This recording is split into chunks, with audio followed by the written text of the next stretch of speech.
trusting your own inner voice. That is leading you exactly to where your destiny is. The beautiful Stephanie Zee, who is an amazing transformation coach that I have known for a little while. If you trace it back in history, women were really fighting to be heard and to be equal and to be able to vote and to be able to work and have equal pay. And that has been such a beautiful thing and a powerful thing. I'm only mildly triggered, I swear. I was involved in a bus accident and we were having a few drinks. And I remember in that moment, it just happened so fast. And I was like, this is it. Cosmic Money, the podcast. The strategy and energetics of seven-figure business. Hello. Hello, gorgeous beings. And welcome to today's podcast, Cosmic Money. I'm so excited to have you all here. Obviously, I am Sky Hanley, quantum business mentor and galactic 5D coach. And I'm really excited to actually introduce you today to the beautiful Stephanie Zee, who is an amazing transformation coach that I have known for a little while and known of for even longer.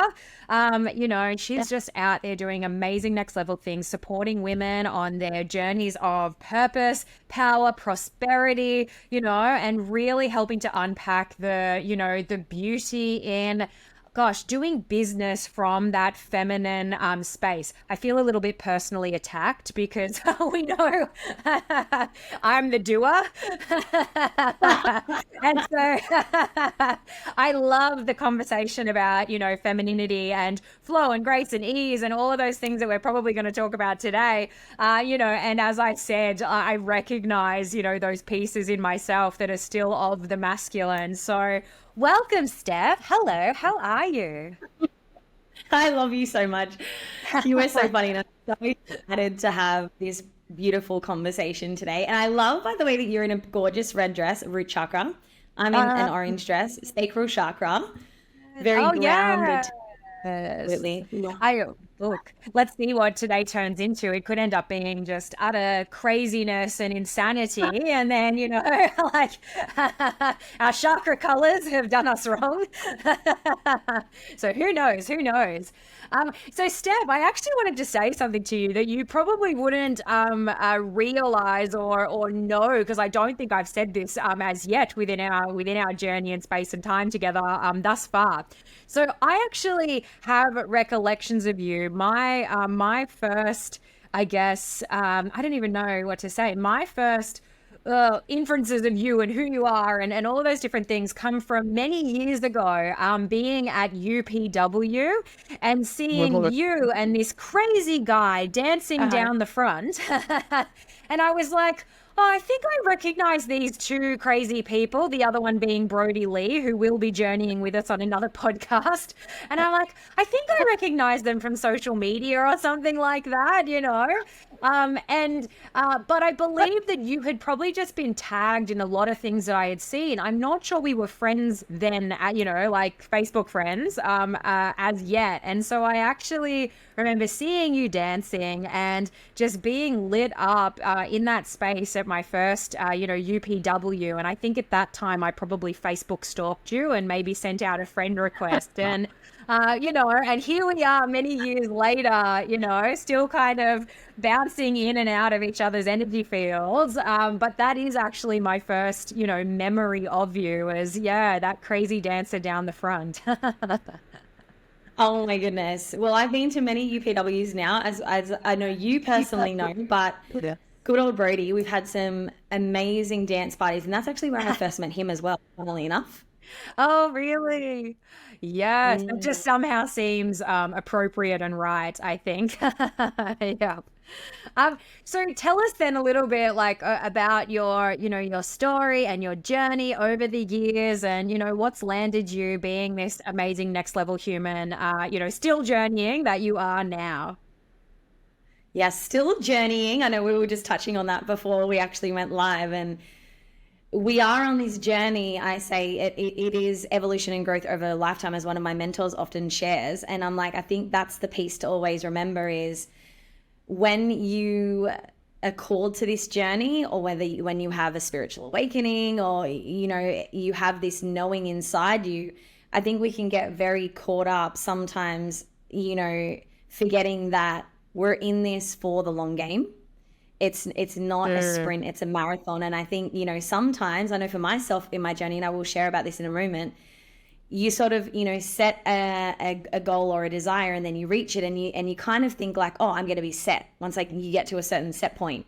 And then you recognize that it doesn't actually work like that. And like, you know, you learn, and then you know, you implement and you refine and you know, embody, and then you keep learning and you implement and you refine and you embody. And it's like this constant moving forward. But I do think we have to be really mindful sometimes to not get caught up in just the learning and consumption loop that a lot of people can sometimes. It's interesting that I'm even sharing this. I channel a lot as well. And I often set an intention and say a little prayer every morning, like, please God, use me as a vessel of the highest truth of love and compassion. What would you have me do? What would you have me say? Where would you have me go? And interestingly, I'm saying these things and I'm like, this is wild. This actually is not my story right now, but I feel like if you're here with us right now, listening, or whether you're watching the video, maybe there's something that you're like, oh, that's me. And I think there's a really important piece for us to always, you know, lean in, whether it is the inner work, which is the internal, or whether it is the external work, which is the physicality of taking the action, because we need both pieces. Yeah, it's definitely like a journey. Oh, sorry, of duality. Like I, you know, completely agree. And that's why it's like, you know, you and I were just talking about like strategy and energetics, and it's both parts. And I always sort of say it's like a pendulum, you know, and sometimes we swing a little bit too far one way, and we've got to kind of swing that pendulum back, you know. And I love that almost prayer, you know, speech that you do. And I actually do remember as well, you posted that on your stories one day, and I was watching, consuming, you know, and I think I even messaged you, and I was like, what was that thing you just said, you know, like, because I only caught it and I couldn't catch it in your story, you know, and it's so beautiful. Like, what would you have me do? What would you have me, you know, be? What would you have me say? Like, being that vessel, you know, like I literally have goosebumps, right? Like, because both you and I are channels, and you know, do that piece of the work, and it is an honor, right? Like, yeah. And that is another piece as well of like, sometimes I think you can have these moments of forgetting just how precious that gift is, that you are merely a vessel, and you are supporting, you know, the whole reason why we got into coaching, if you asked anyone, it's to serve. It's to support people. It's, you know, to get them to a place within themselves where they feel like, I can do this and I can achieve my dreams, and anything I put my heart to and my mind to, if it's in me and if I can feel it and I can see it, then it 100% can be a physical reality. And I think sometimes we have to be really mindful of the journey of always having, you know, gratitude in our life for the things that we have, and then also remembering that there is always a desire for something, you know, something more that we want to bring in, because our creator designed us to always want to expand. And so I don't think there's anything wrong with ever wanting, you know, more. It just depends on, what are the reasons that you're actually desiring those things. And I feel like for me, every time I grow internally, I support other people externally, whether that is my clients, whether that is strangers, whether that is my family, whether that is friends, whether that is, you know, other charities and organizations. And I feel like that's an important piece. Like, the more that we grow, the more that we can give, and the more that we give, you know, the more eventually does come back to you in one way, shape or form, and you grow again and you give again. And that's just this beautiful cycle of life. Yeah. And I think we're so lucky, like I've said this before in previous podcasts, like we're so lucky to do what it is that we do every single day, you know, that we literally get to transform lives for a living, you know, and that piece is probably never lost on me. But for me, I definitely, you know, I've said this before, I still have that, I don't know if I'd call it a struggle, but I'm highly aware of the drive in me, and you know, I generally have two feet in striving and no foot in gratitude, like, you know, grounded in what is. And so that piece is such a journey of its own right as well, as you said, you know, having one foot in gratitude, being able to be the vessel of service and still be able to strive for so much more, you know, impact and income, like, for sure. Yeah. So this kind of links, I guess, into my story about what you were saying, having two feed in, drive. It's so funny because that's exactly how I felt like I used to operate. And also, I don't believe there is It's a good segue. I don't believe there is one way, the right way. Like it's what feels correct for you. And I also feel like as we grow and evolve as well, you know, the way we do things changes as we grow and evolve and change. And it's beautiful that we all get to choose. We get to choose, really. And so for myself, to share a little bit of my story, you know, I'm going to share a little piece of where I sort of came from and how I started.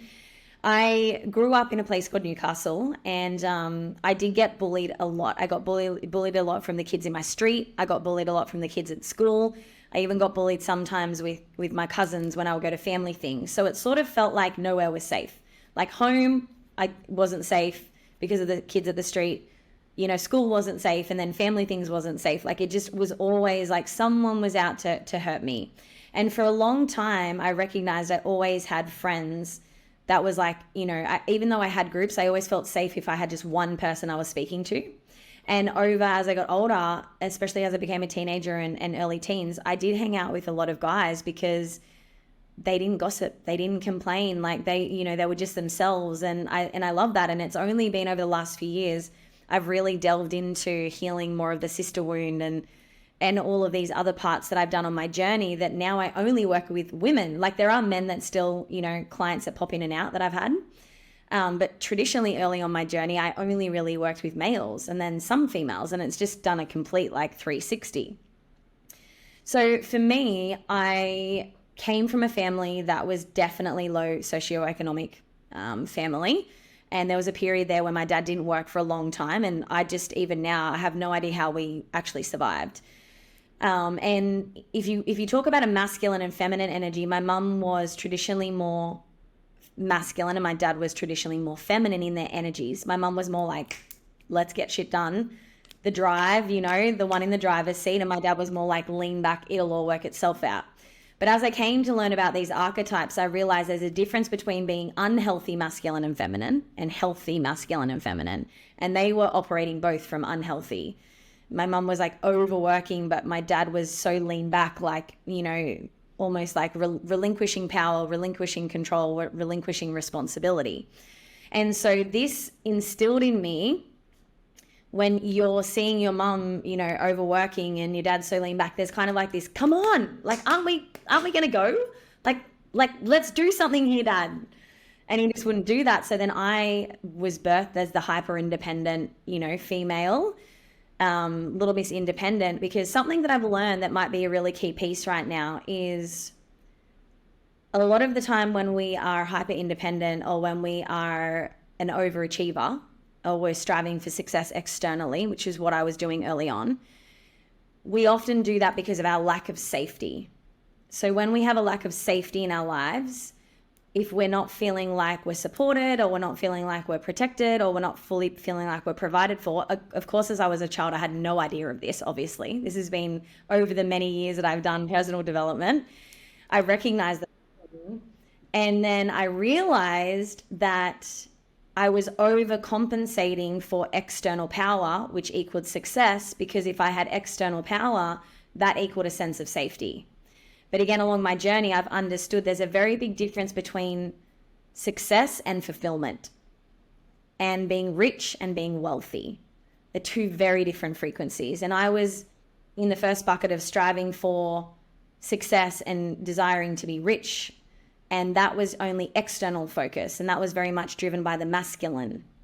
And then I realized that I desire to have fulfillment, which is when the gratitude comes in, where I desire to feel fulfilled, which is the feeling, the feminine, and desire to have wealthy, which is a feeling, like it's a very different thing.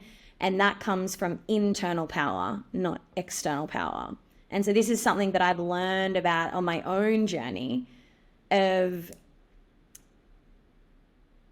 growing up. I performed a lot. My dad and I didn't have a lot in connection, but he loved music. And so I became a little performer. And sometimes I would just like, in all of the shows, you know, when you go to high school or whatever, you've got like, we used to have a mad night. It was music, art, drama, dance, or a music night. But with the mad night, I remember I was in like I don't know, like 25 items or something, or 30 items. It was wild, out of like 40. And one of the teachers is like, we might as well call it, the Stephanie Zee show. Like, you're in everything. And it was like, my mum and dad worked night work a lot. And no matter what I did, it was like they were never able to be there and present. And that's what I craved. And so I just kept striving for more and more and more. Are you going to see me? Are you going to see me? Are you going to see me? And it just never happened. And there were moments, I can't say that it never happened, but my mum every now and then. But it was like when I'd done a lot of the work, I realized that I was associating a lot of pain to wanting my parents to be proud and wanting them to give something to me that I could only give to myself. There was this external piece that I was seeking outside of myself for them to sort of, fill me up. And when I got into my personal development journey in 2017, I was involved in a bus accident.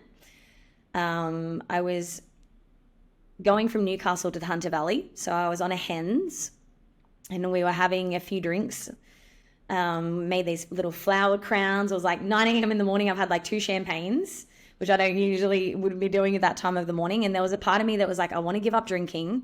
And it was like the environment that I was in was just not allowing that to happen, when you're around those friends, like, just have a drink, it doesn't matter, and it used to frustrate me because I kept breaking my own promises and my own rules to myself because of the environment of the people I was surrounding myself with.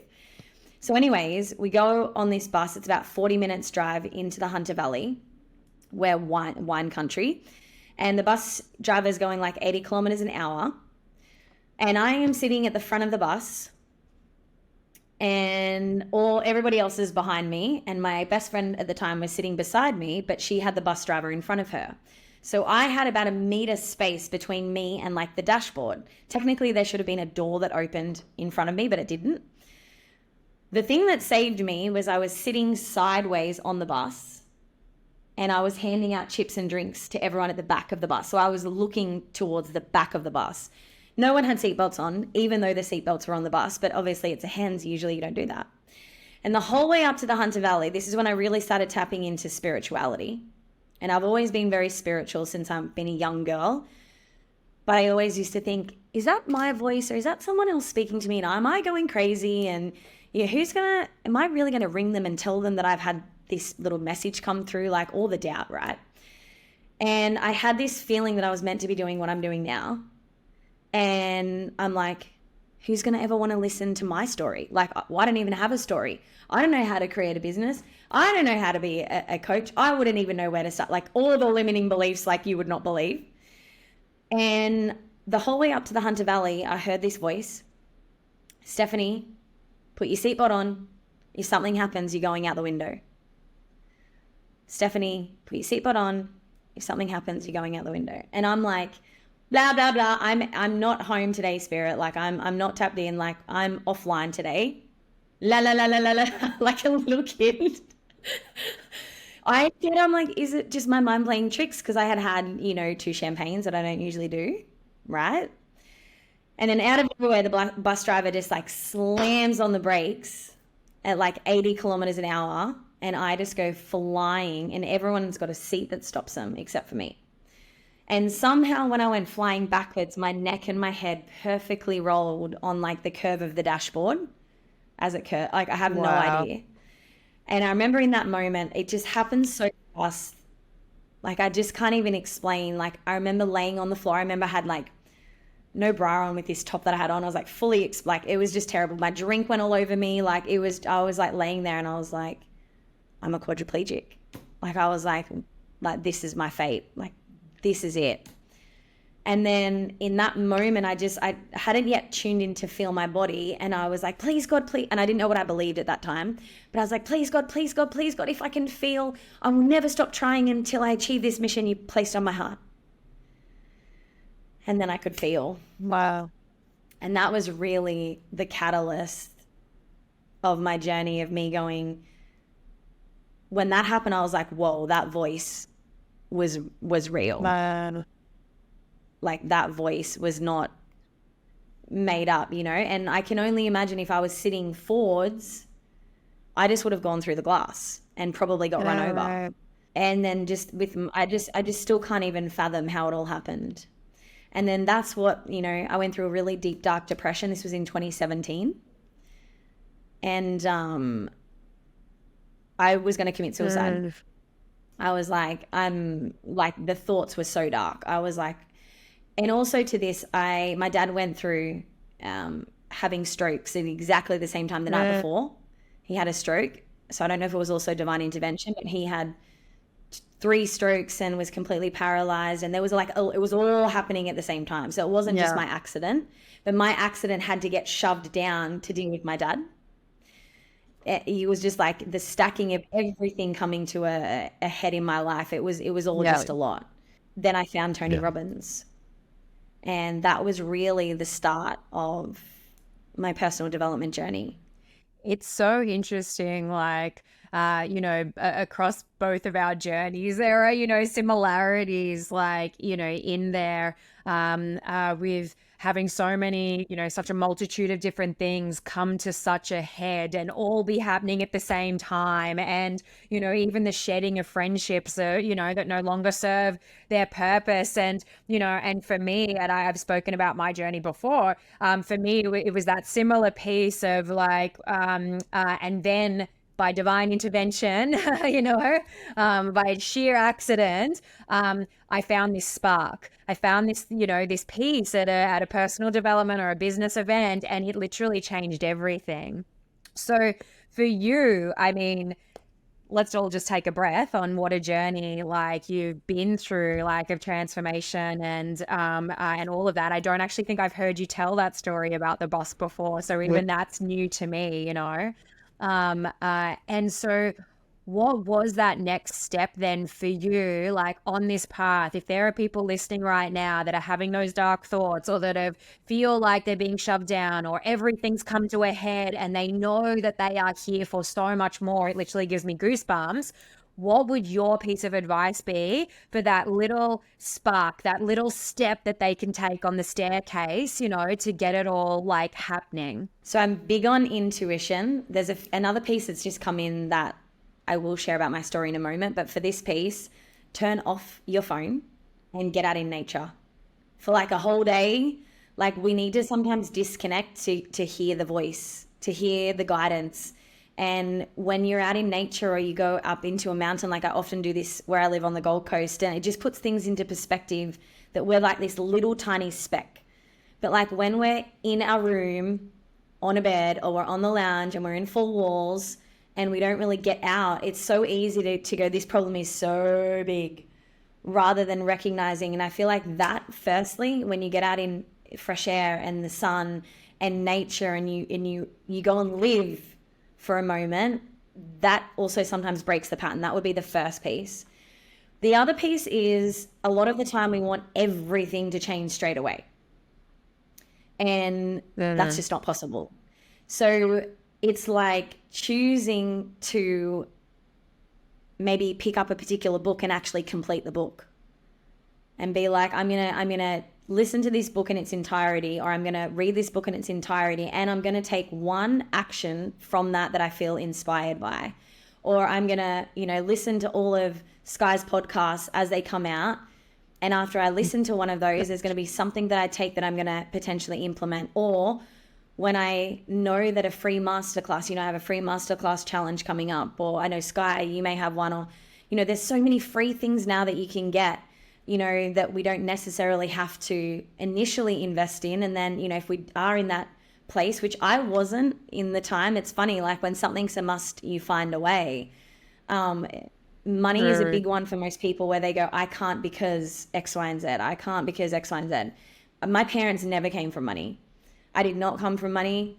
And I was I have to reprogram myself, and I have to do this consciously. And I need to listen to other people such as Tony Robbins, who also came from nothing, and go, I'm going to plug into their belief system and their evidence, because right now I don't really fully believe in myself, and I'm going to model what they do. And that's what I did. When I went to UPW, I was given this little ticket out of, there was 8,000 people, and I think 10 or 12 of us got this little ticket, and I was jumping up and down. I felt my soul I just came back alive. I was oh my God, there she is after the 4 days.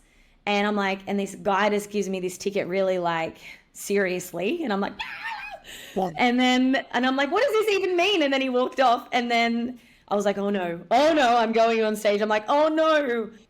And then they were like, if you've got a ticket, please come to the front of the stage. And I'm like, oh shit. Anyways, I got up in front of 8,000 people. The girl that walked into that event was going to commit suicide. I got up on that stage in front of 8,000 people and dropped it like it's hot. It was probably not hot. Let myself go. And in that moment, I talk about these breadcrumbs where after that, and I was on the stage and I'm like, Stephanie, you've seen this vision at this event in your mind about what's possible.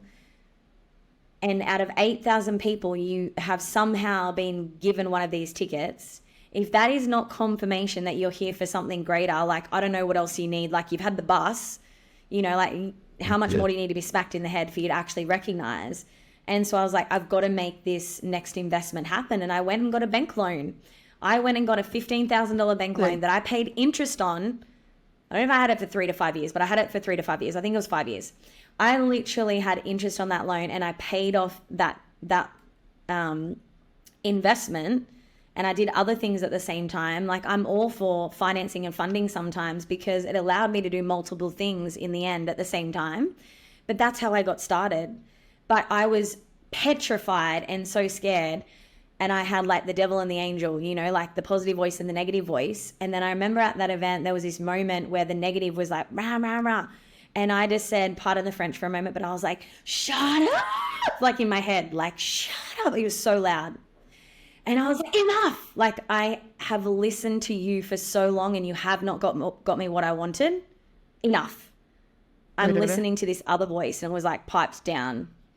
And I was like, I'm just going to do it. And it all worked out. And I was even reflecting like on all of these things I've manifested in my life with action and with belief.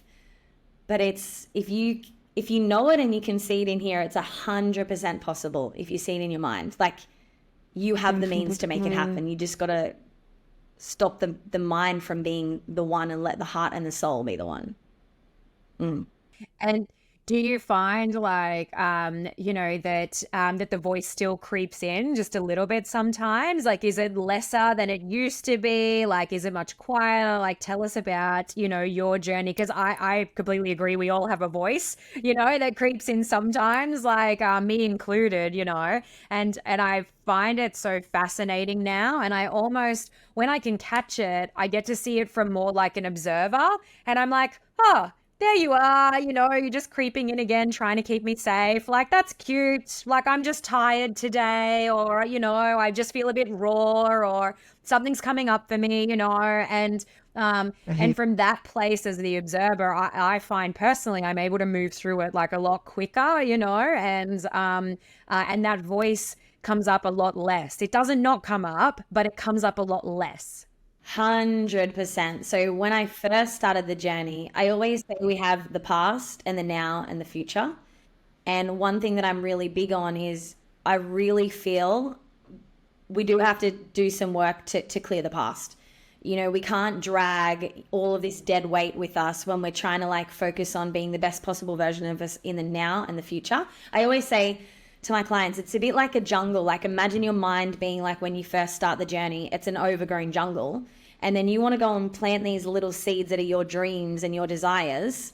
It's like if you're in a jungle and you plant these little seeds for these rose bushes, let's say, you've lost the seeds. You're like, where did they actually go? Which place did I put them in again? Like, because the jungle is so overgrown. So clearing the jungle is an important piece, which is when I delved into NLP and did a lot of clearing of my old belief patterns and belief structures. Because for me, I had a lot around, when I was a young girl, around all of the bullying and certain things that happened within my family. And I feel like there's a certain pattern. And as we clear that, it's like, it's a lot easier in the now to, when a little weed, like you're mentioning, Sky, a little weed pops up to be able to take it out.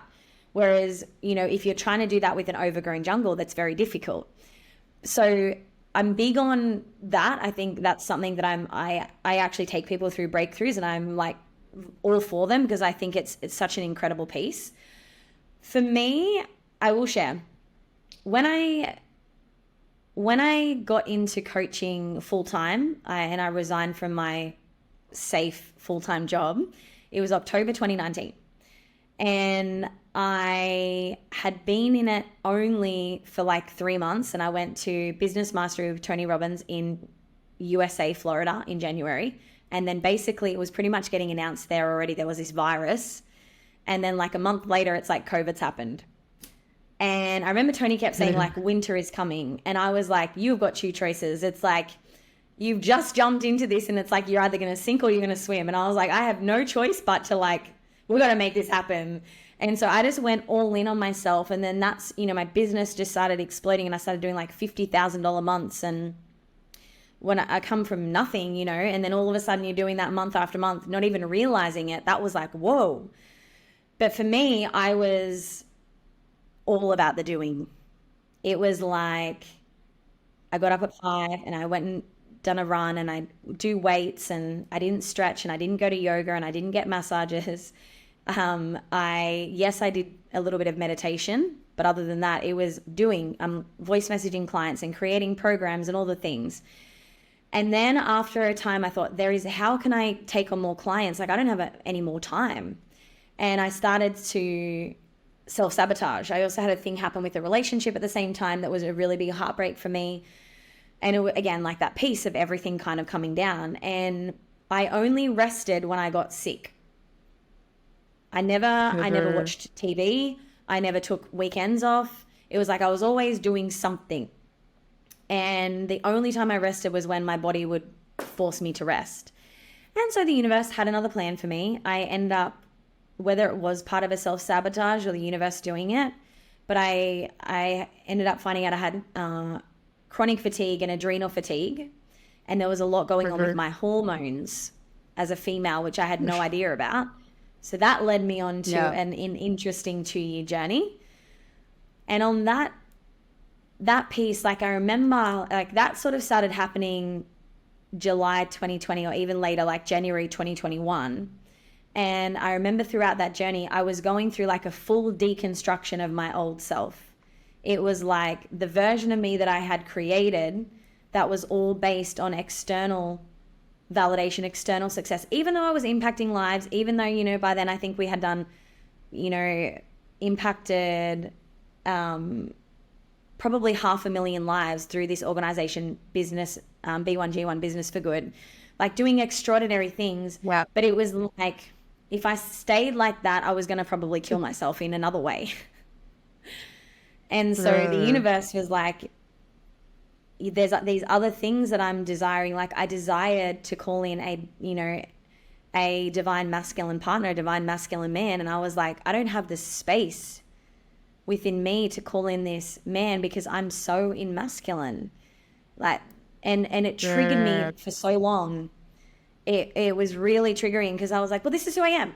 Like I am independent, and, I can do everything myself. And, and then I'd have these moments of like, oh yeah, like these little things. Then I'd be like, no, this is who I am. This is who I've always been. And then I'd have these softer moments again. And it's been like really like a 3-year journey of a real, and it's still continuing, of a deconstruction of myself, of, I guess, the unhealthy masculine and unhealthy feminine that I had built up to create this external success. Does that make sense, that this piece? Definitely, yes. I'm only like mildly triggered, I swear. Because I feel, and every time we have a conversation, like again, there's so many likenesses. And I feel that you in this bit of your journey or whatever, I feel like you are ahead of the journey in that portion, than me. And I always feel like I learn something and I hear something that you say, and as I said, I just sit here going, oh my God, I'm only personally attacked by, Activated, maybe activated. What? There's an activation. Activated, yeah. Yeah. But and you know, being the kind of personal development humans that we are, like it is activated, you know, because I love seeing that and being like, that does make me a little bit uncomfortable, or what, you know, what's in that. And then I always reevaluate and I'm like, okay, cool. Where am I showing up in the best version of myself, you know, that is part of the doer, you know, or is that me buying into some identity or story that I've said of myself, you know, and where in fact, like, you know, you know, I am in a relationship. And so for me, it's like, you know, where am I cock blocking like our growth by being too much in my own masculine, you know, and like kneecapping my partner in some way or whatever. And, you know, and I've journeyed that myself for many years, you know, like that that balance, that dance, you know, that there is, whether it's within ourselves or whether it's within, you know, a divine union or whatever that may be. And so, you know, I know listening to you, I'm sitting here going, oh my gosh, like, wow. Or, you know, thanks for holding up the mirror, buddy. You know, let's segue to something else, shall no. So, I mean, talk to us then, like, about how it is that you are working with your clients at the moment, you know, and what you're journeying, what you're super passionate about, you know, from this journey that you have evolved through and continually, you know, we're all evolving, layers of the onion, you know, continually evolve through now. How is it that you're landing with your clients in what you're feeling super passionate about and fulfilled and, you know, of service? So I'll share the piece about the clients in a hot moment. I've spent my life obsessed with the strategy and energetics of seven-figure business. I've literally traveled the world trying to crack the code. And what I've found is that when you couple the pursuit of making massive amounts of money with the strategy and science of success, plus having a desire for significant impact and contribution, magic happens. That's why I created a free 21-day next level vortex money mission magic. Hell yes to that. This 21-day quantum business challenge is here to shift you into new timelines and realities. 21 days to quantum shift your impact, business, and your bank account. These carefully crafted and channeled tools are the exact things I've used to create a life beyond my wildest dreams, and I'm not done yet. If you're ready for incredible transformation now in all areas of your life, more money and financial freedom, freedom of time, freedom of lifestyle, freedom of choice, better, more connected relationships, greater levels of health, and simply calling in more magic into every single day, then these 21 days are going to blow your mind. 21 days of powerful universal, behavioral, and strategic tools to quantum shift your internal state so that you start to see massive changes in your external reality, bringing the metaphysical into the physical. Join the challenge now and get ready for the most powerful 21-day expansion to quantum shift your impact, business, bank account, and your life. Cosmic Money, the podcast, the strategy and energetics of seven-figure business. And again, I always say, like, what is truth? I believe there is no truth. There's like, what truth is just, you know, something that you have believed over and over and over again. So I always say, like, whatever even I say or what Sky says, you know, take it as a grain of salt to anyone that is listening. You know, if it feels correct, take it on. If it doesn't, you can leave it. But obviously in the world right now, if you trace it back in history, you know, I don't know if it would be 100 years, but, you know, like between now and 100 years ago, you know, women were really, you know, they were really fighting to be heard and to be equal and to be able to vote and to be able to work and have equal pay. And that has been such a beautiful thing and a powerful thing.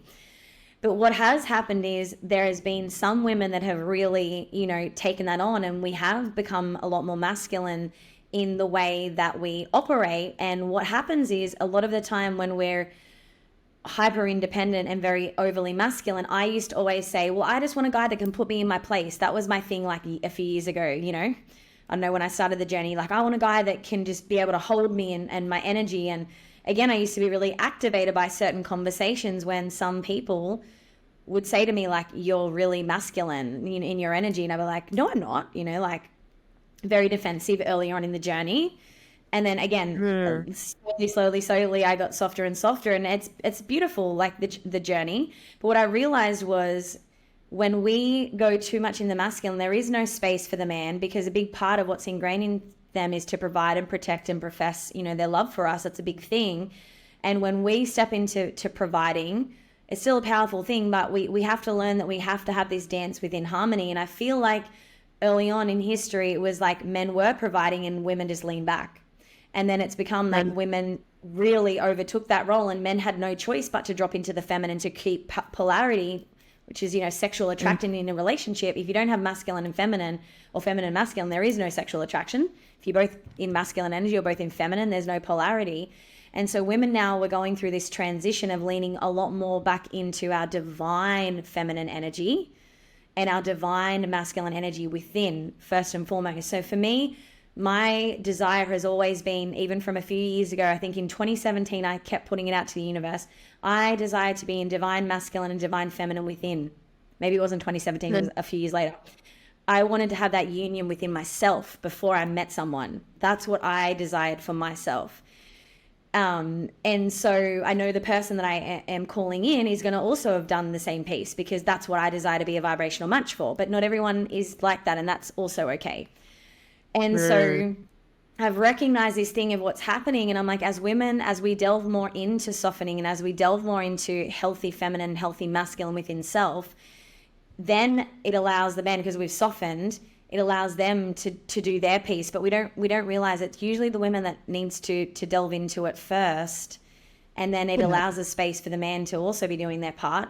But I believe what's going to happen is then we will be, as a world, a lot more in this dynamic of, sometimes the women can be more in divine masculine energy and showing up, and the man can be like, hey, babe, how can I support you right now? I know you're in a lot of calls right now, da-da-da-da-da, I know you've had a big day, blah, blah, blah, blah, blah. And then vice versa. He's going through something, you're like, oh my God, this is amazing. How can I support you? Whereas I think before it was one or the other. Whereas I feel like now we're moving to a place where energetically it's like he can shine and I can shine, and there's no threat or competition. It's like, you're the one and I'm the one. We're all the one. We get to choose, and it to be like, I'm going to support you, and maybe right now in life we're focusing on you, and then it's maybe like, okay, now we're focusing where you are right now, but there being this beautiful dance and harmony. And there are going to be some people that are listening to this probably like, bollocks, like I would never want that, and that's fine, but this is something that Stephanie Zee desires, and she's manifesting. And that's probably what I've come to observe, I guess, of what's happening in the planet. And I feel like there are light workers or healers or teachers or coaches or these people that are really walking this path. And if you feel activated by this conversation, not just Sky, but someone listening. Yeah. Anyone else? Yeah. Destination sometimes is like a remembering, right? Like it's a remembering or like a knowing that you go, oh, I feel like I'm meant to lean into this work. There is a reason. And I feel like we're all on different waves. And, that just because one rose blooms now doesn't mean that another rose isn't going to bloom half an hour later or tomorrow or the next week. Like, we're all magical. We all have our own beauty, and we're all going to flourish in our own time. There is no need for competition with anyone else except, wanting to make ourselves better each and every single day. Yeah. I actually was having a conversation with somebody recently, and we were talking about the masculine and feminine dance and things like that as well. And I said, many years ago, I actually entered a container that, that for me at that time was probably a little bit risque. It was very like sitting in the, in the femme and, all the rest of it. And I was like, okay, like I should explore this. I want to unpack this further. And it was unfortunate. And I'm not, I would never rip into somebody's container.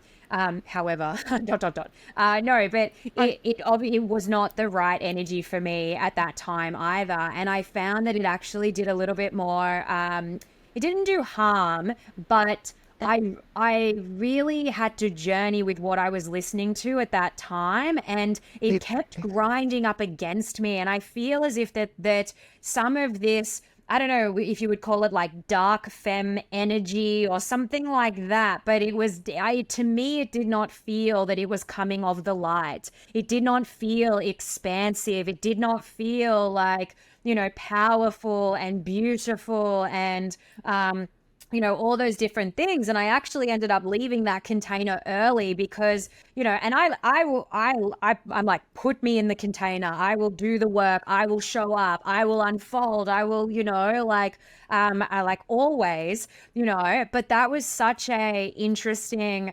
safety piece that I was like, I actually can't be in this container, like that it is not doing, the good that I had hoped. And that's okay. It was there obviously to serve others, no drama. And, and that was a really big lesson for me to take myself out of it.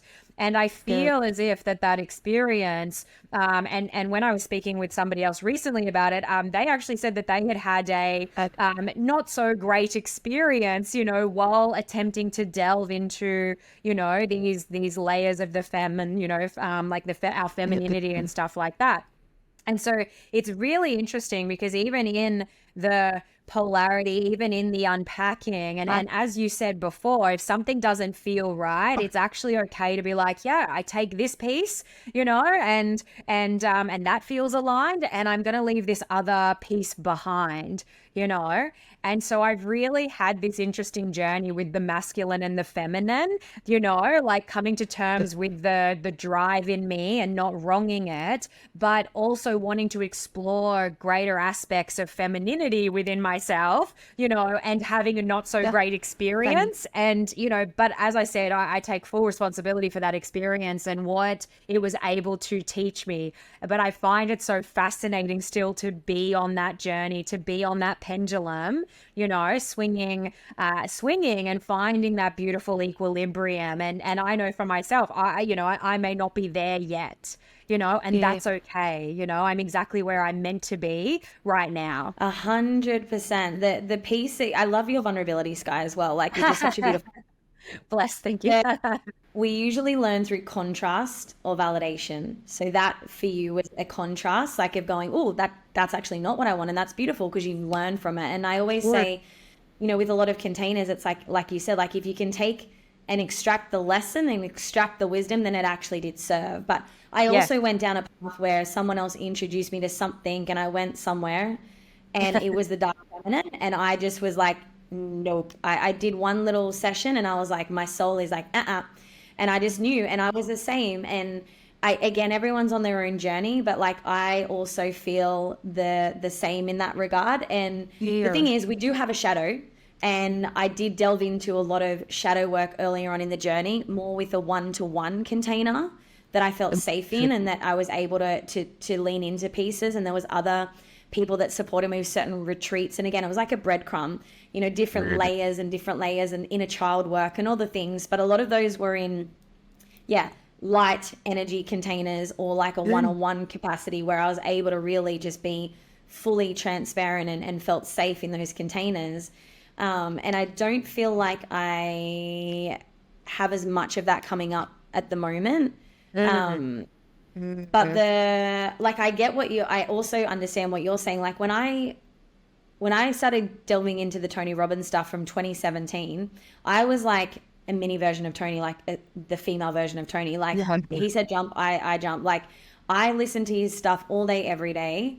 And I listened to a lot of the warrior, right? I was activating the warrior in me. And I've really come to notice patterns, and I recognize, 80% of the world's population live on a low frequency, 80%. So for us to get started, a lot of people, call it you're asleep, whatever you want to call it, we're unawakened. Sometimes we need to activate that drive or that warrior in us to actually get us to go. And that is an external drive. And eventually it's like that fuel runs out.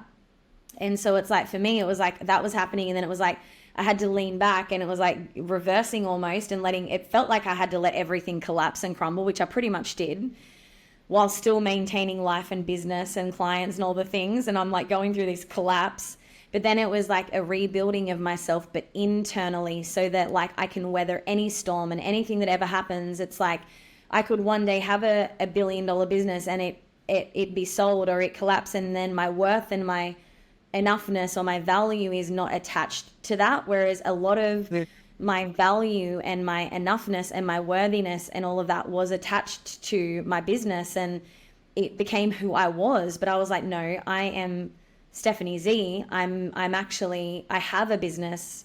I have impact in the world, but I am me, and I am worthy, and I'm deserving, and I am enough as I am, and I'm valuable as a human, whether I drive a Mazda or whether I drive a Mercedes, whether I, live in a a waterfront apartment or whether I live in the sticks, whether I have generated $1 million in my business or $1, like, you know what I mean? And I had to really disentangle all of these pieces.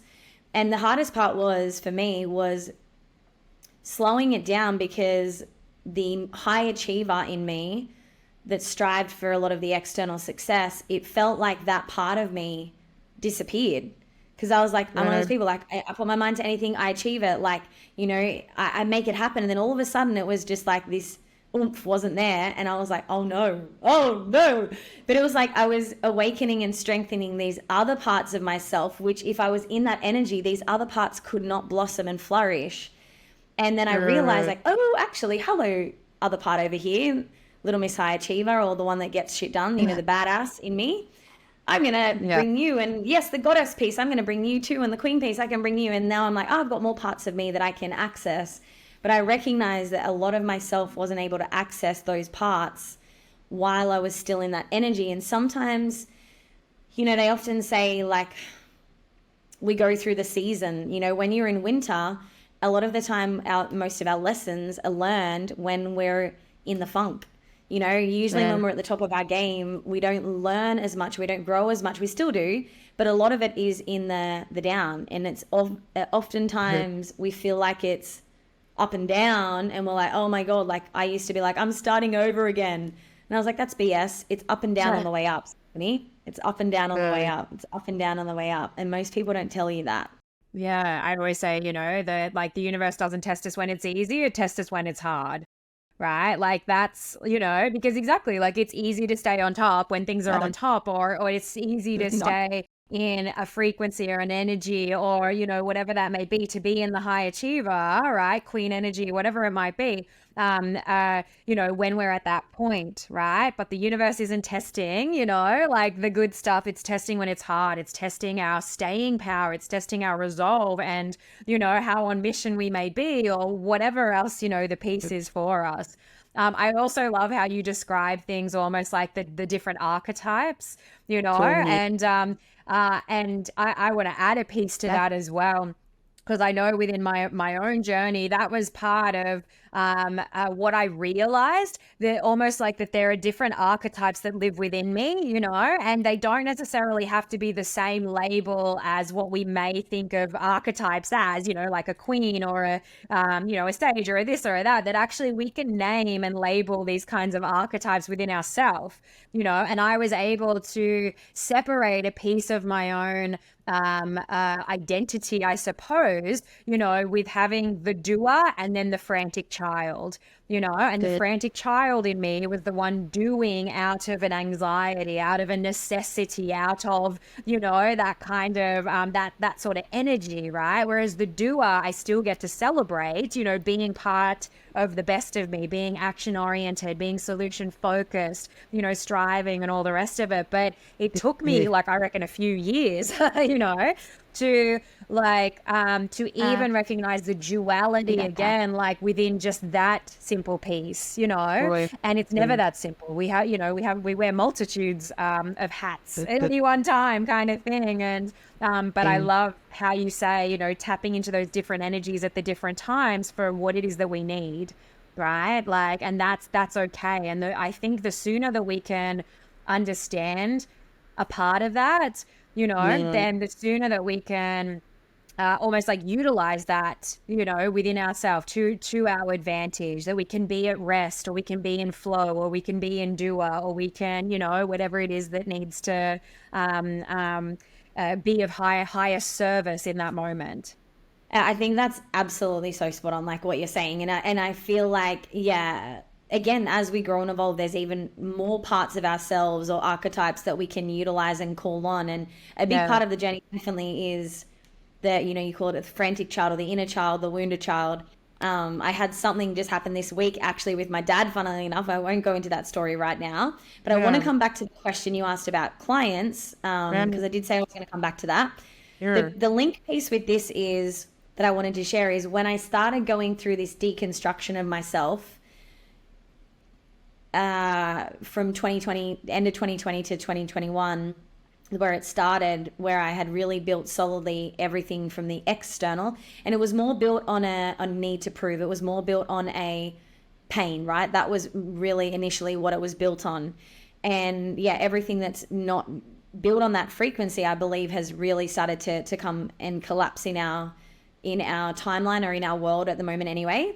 But for me, you were asking about different processes and what I take clients through.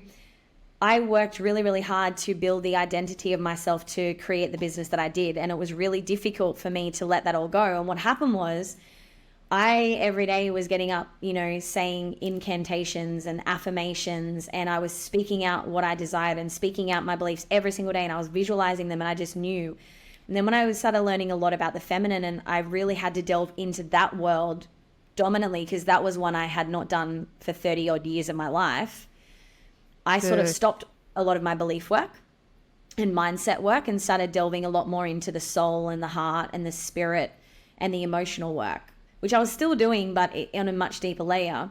And then for myself, where I'm at right now, what I've recognized is I'm at this place now of combining it all. I feel like I'm in a transition, or like it's not even a rebirth. I joked around with my current mentor. I'm in like an intimate mentorship with a beautiful, incredible lady called Melanie and Leah. About 10 women, powerhouses. I'm like a little chicken nugget. One lady was like, "Oh, I just recently sold my business for $2.8 billion. And I'm like, I pulled a chair at this table. Love that. I'm like, yeah, love it. Thank you. Yes.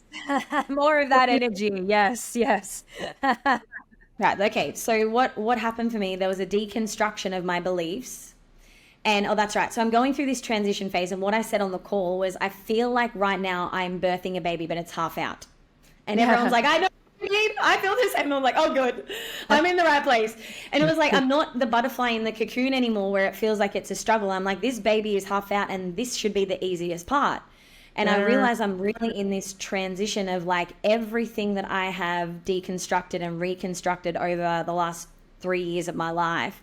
It feels like it is literally like at this point. Like it's like literally about to like quantum leap. Like I just can feel it. But this is where I am personally at on my own journey of like the harmony of the divine masculine and divine feminine union. And so what I was going to share is the belief structures that I'm bringing in is a totally different belief structure to when I was cultivating my business earlier on. And I've recognized now it's about a conditioning of myself, of my desires and what I want now. And this is a place that I'm personally at. So a lot of the clients that I'm attracting into my world right now are more traditionally either in masculine energy and not yet fully knowing even about the feminine side just yet. They're like a high achiever, or they're like, I know I desire more ease, or I desire to do this, to lead my business more in a feminine energy, or they're a parent that wants to, have more intimacy in their relationships, etc., etc. These are usually the types of women, or they're working full time and they're desiring to definitely live out their purpose, but they're not quite yet fully in their purpose, like part time or full time. And they're starting to do the inner work with me that's going to allow them to, be doing their purpose part time or full time. And I've had many clients come to me that, have left their full time jobs now and are doing their purpose full time. And that is a big thing that I'm passionate about, is allowing people to access that power inside them internally, their personal power. And that's something that no one can ever take away from you. Like when you align to that part of yourself, like that is solid, and you can just take on anything. You can absolutely achieve anything. And then the byproduct of who you become is prosperity or wealth or whatever you want to say. Like that is a byproduct of the inner work, as far as I'm concerned. Like I am so passionate about the inner work, and I'm like the external, the strategy. A lot of people go, what's a strategy? I'm all about the energetics. I'm like, the strategy just comes when you're in the right energy and you're in the right alignment with your soul and your spirit and your heart. The how-to just pops up. Like it's just there, and some people, again, prefer the masculine paradigm of follow this strategy and this will lead to the result. And that's wonderful, because I also believe that strengthens evidence and that strengthens people's beliefs, which is what got me started. But then there's like a different frequency of like, if you desire to live on the frequency of exponential, and extraordinary and exceptional of like, whoa, my life does not even make sense. You got to make moves that don't make sense. And this is something that I've recently done. Like if I shared the investment I have just made, it's wild. And I'm like, that is the frequency I desire to live on. And so I'm like, I'm just trusting. And faith is, it's a very big difference. Trust and belief. Like a lot of the time belief is evidence. Okay, I've had evidence from myself or this person, but trust and faith is like blind trust, blind faith. You don't yet have the evidence and you just got to keep walking and just hope and trust and know that it all comes through. And that's where I'm personally at right now. Gorgeous being. It is truly my honor to have you here joining me on this co-created adventure through the strategy and energetics of seven-figure business. However it is that you landed here, whether we know each other personally or professionally, whether a friend shared this podcast with you as they thought you might get something out of it, or whether you stumbled across me by sheer accident or divine intervention, I want to thank you for being here and I want to ask you a little favor. It is my joy to do what it is that I do every single day. And so if you have received anything here, a piece of magic, a strategy, a mindset shift, something that has transformed you in some way, I ask that you share this podcast with others so that together we can transform the world for the better. One business, one human, one frequency, and one podcast at a time. Cosmic Money, the podcast, the strategy and energetics of seven-figure business. Amazing. I have some inkling of what that investment may look like. And it is a transformative level of investment. You know, I always say like, you know, like it's the old thing of like, yeah, change nothing and nothing will change, right? Like, and if you want to be somewhere you've never been, you have to take actions or be in alignment with things that you've never done before. Like it's the only way that it can happen. Otherwise we would already have the result, you know? But, you know, in speaking about that, like the energetic side of that is like, well, who do I need to become? Right? Like, who do I need to become that is able to be the person that can then call in those next level results, right? And the external or the physical is simply like a reflection of the metaphysical, you know, and the internal like work that we've already done. So I have two more questions for you, my love. So the first one is a little bit of a cheeky permission slip.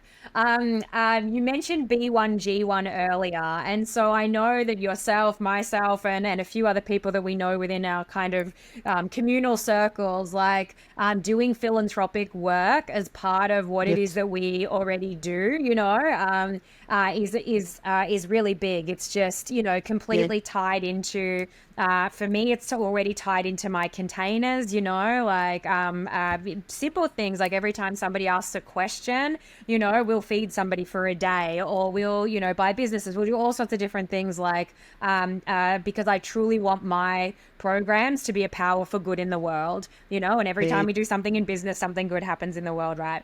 But anytime I communicate that sort of stuff, I generally don't say these things too publicly because I feel like such a super wanker. You know, I feel like, oh my gosh, you know, like talking about the philanthropy thing that we all sort of do. I don't know, like I just sort of feel like we just sound like, you know, I feel like I sound like a super wanker if I'm like backing it up being like, oh yeah, I do all these things in the background. You wouldn't even know, you know, like there's a weird energy. So I want to be the permission slip for you to take a moment to be able to speak about some of that stuff, because I do believe that it's transformative and being able to communicate it more out loud and share with people that, you know, if charitable work or donation or philanthropic pieces is something that you want to do, I think I had this perspective as well, that would be something I do later, you know, off into the future when I have a particular level of success and then I can give back. But what I realized was how I could actually do that so much sooner. And that was such a beautiful piece of impact and fulfillment for me and my existence, you know, and that in itself was an up-leveling. So tell us about some of the work and things that you do and what's close to your heart. So B1G1, as you mentioned, Sky, so it is an organization that was founded, I believe, almost actually 15 years ago now. Absolutely extraordinary human beings So B1G1 is business for good. As Sky just mentioned, every single time that you do something in your business, like whether you send an email, whether you make a phone call, whether somebody asks a question in the program, the way you can set it up in your business as an example is like, someone does get fed or someone gets, clean drinking water for a day. Myself personally, the way that I've sort of run this is I give regularly, a certain amount every month. It just depends on, the amount of revenue that comes into the business of what we give. But I've had a dream to impact 2,222,222 lives.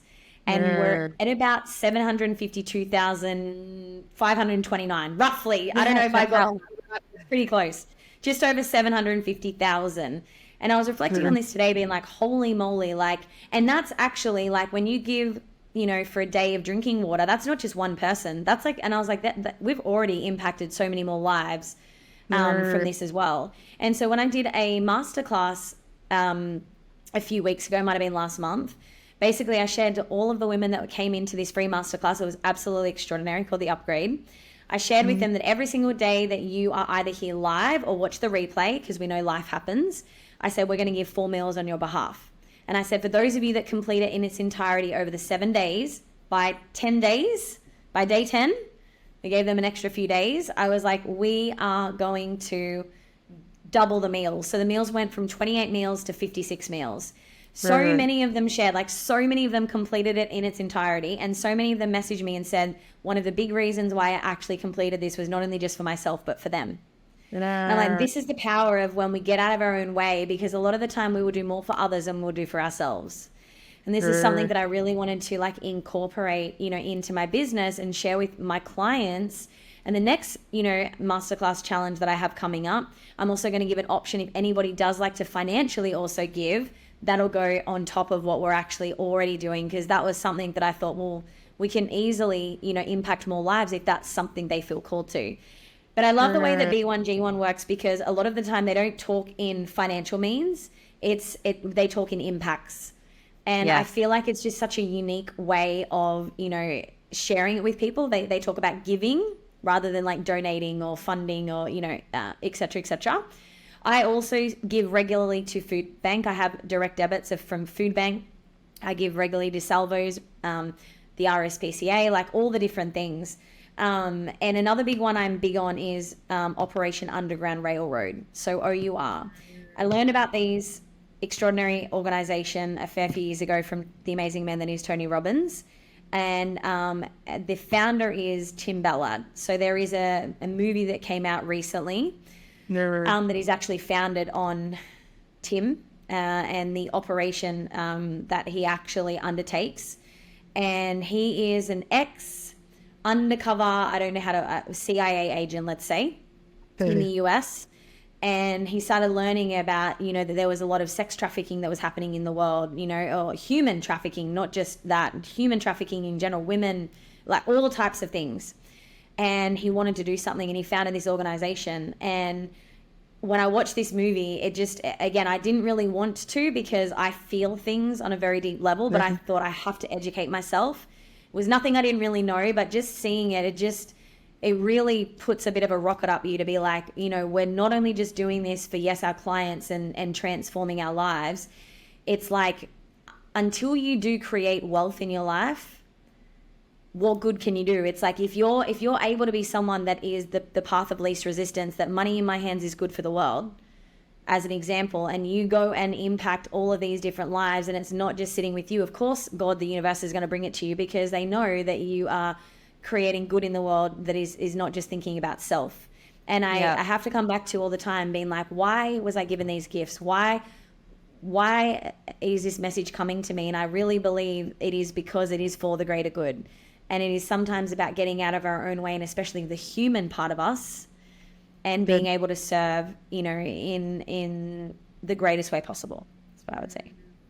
For me, I've said to everyone before, like my mission truly is to unlock greater human potential, and I've known that and been grounded in that for many years now. And, in my daily existence kind of thing, my vehicle just happens to be, business mentoring and high ticket offers and that kind of thing. That's the vehicle. But again, it still comes back to the unlocking greater human potential. And so for my organization, everything that we do generally is connected back to either those basic human rights, as we said, meals, shelter, like, all these different kinds of things like water, and then also like education and business, because obviously I'm kind of a business entity anyway, an education and business entity.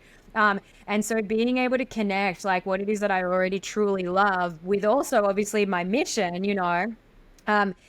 to unlock that greater human potential, because I just think like how much further are we going to evolve as a civilization when we don't have people who are struggling for like, those bare necessities or things that we take for granted, here in maybe the Western world and things like that. And so, I love, I also truly believe that time is our greatest commodity, not necessarily money, and so again, like for myself in existence, like, my partner does rural fire service, like he's a volunteer firefighter. I've always been a St. John's ambulance. I did that many years ago, and a medic and things like that. We drive old people around on the, in a bus on the weekend, like whatever it is, because freedom for me in my life is really being able to give back time, because that to me is like, the commodity that's, of the greatest kind of thing. I love that we're able to have this as an open discussion, because I think it's so important, like truly to, give people, support people with access to knowledge, so that they can go out there and do even more, good in their own way as well, right? Okay, final question, I swear. So I ask every guest this, as part of obviously our Cosmic Money podcast. But for those listening to our conversation today and, what feels really beautiful and aligned for you right now, if there is a business owner out there who is, stepping towards those, multi 6 and 7 figures, in terms of the strategy and the energetics, I feel like we're going to go in the energetics direction. What piece of advice would you give to them? Something that they can take away, something that they can do now that could be the most transformative thing to help them step forward. This is trusting your own inner voice, like trusting your own inner knowing, trusting your heart and your soul, the part in you that already knows how, the most wise part of you, and making moves from that place. Yes. That is leading you exactly to where your destiny is and your desires are. 100%. And it is about trusting in that inner knowing. It is about trusting that inner voice and aligning to the heart and the soul rather than the mind and the ego. The heart and the soul know the way. Oh my gosh. Yes. Greatness. I love that. Stephanie Zee, thank you so much for being here with us today. I feel like I've spent years forcing my friendship upon you. And when I knew that, when I knew I wanted to run this podcast and be able to call in so many of the next level amazing humans that I know that I've been very much lucky enough to meet along my own journey, your name was absolutely one of the ones that, that dropped in straight away, because I do know how mission driven you are, that you are out there making amazing amounts of impact, that you are embodied in everything that you do. Like, I truly believe that. How can people find you? How can people find you and follow you and like you and click you and whatever they need to do?